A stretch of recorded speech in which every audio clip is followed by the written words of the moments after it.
In another installment of the European Union's discussions on the controversial Transfer of Funds Regulation, DFR, the European Parliament's Committee for Economic and Monetary Affairs, ECON, and the Committee on Civil Liberties, Justice and Home Affairs, LIBE, had passed a controversial draft. The provisions could pave the way for a crackdown on so-called unhosted wallets, the term institutions use to refer to regular wallets. Art. 5 of the draft requires exchanges to report to the authorities every transfer from a non-customer's wallet of at least €1, 000, $1, 1,115.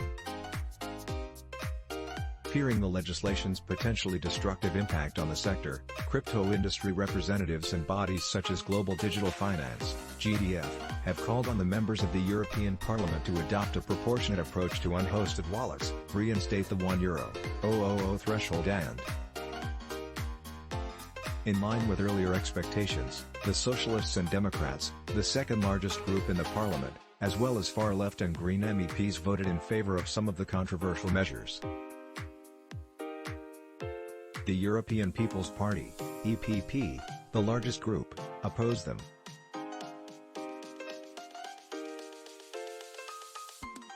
However, a split among liberal, conservative, and far-right lawmakers has paved the way for the controversial measures' approval by the committee, as indicated by voting results obtained by Patrick Hansen, head of strategy and business development at Unstoppable Finance.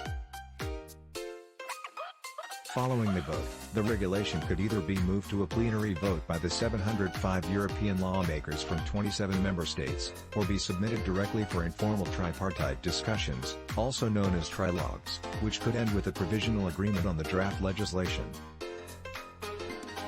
A potential agreement that could be reached between EU institutions will be informal, and it will require to be formally approved by each of the 3 institutions. Hours before the vote, French left-wing MEP Aurore Lalucq tweeted that all means are good to launder money. Crypto is not an exception. Thus the measures proposed in the legislation's draft.